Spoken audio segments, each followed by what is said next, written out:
जाऊ बाई, काय व हा जीव काही थाऱ्यावर दिसत नाही. हे आले नाहीत ना अजून. बघा ना किती उशीर लावले तुमच्या तात्या साहेबांनी. येतील की. आता ते काय कुकुला बाळ आहे होय. जेवून घ्या बरं तुम्ही अगोदर आणि झोपायला चला. मला लय काळजी वाटते हो. अंधार बी बघा ना किती पडलाय. जाऊ बाई, नका काळजी करू तुम्ही. येतील ते. बरं कुठं गेले सांगून गेलेत का? वय देणगीसाठी कुठेतरी लांब जायचं असं म्हणले होते. पर असं बी म्हणले होते की 30 मावळाच्या आत घरला येतील म्हणून. काय कळत नाही हो, अजून आले नाही ते.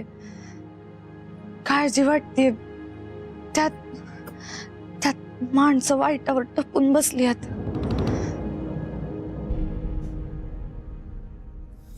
ज्योती, हा माणूस खोटा आहे. देणगी देतो म्हणून बोलावले आणि अजून त्याचा पत्ता नाही. नाही रे, तसा टाळणारा माणूस नाहीये. ते झालंच. पण ज्योती, मी निघू का? संकष्टी आहे, चंद्रोदय झालाय. मला घरी गेले पाहिजे, नाहीतर सगळ्यांच्या उपवासाचा खोळंबा होईल. तू निघ, मी थोडा वेळ वाट पाहतो, नाहीतर मग मीही निघतो.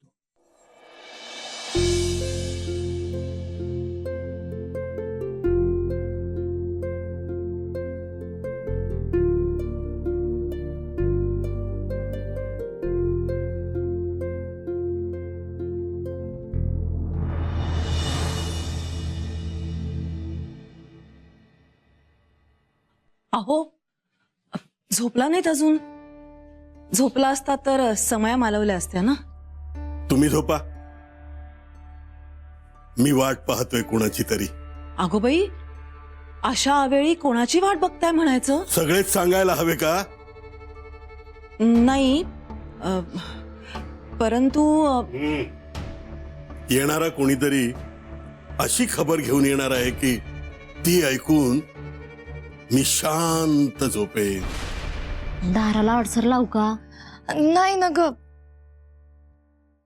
मी काय म्हणते, तुम्ही जाऊन झोपा, मी जागी राहते. हा अगं बाई, आता किती उशिरा तुम्ही तात्कळत बसणार? आणि तात्या साहेब आल्या तर हाका मारतील की, नाहीतर दार वाजवत्याल. हा,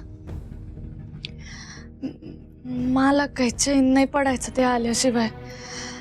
मी राहते जागी. हा, तुमचं म्हणणं बी बराबर आहे म्हणा. कधी एवढा येळ करत नाही बघा तात्या साहेब. आज कुठं अडकलं कोणाच ठाव.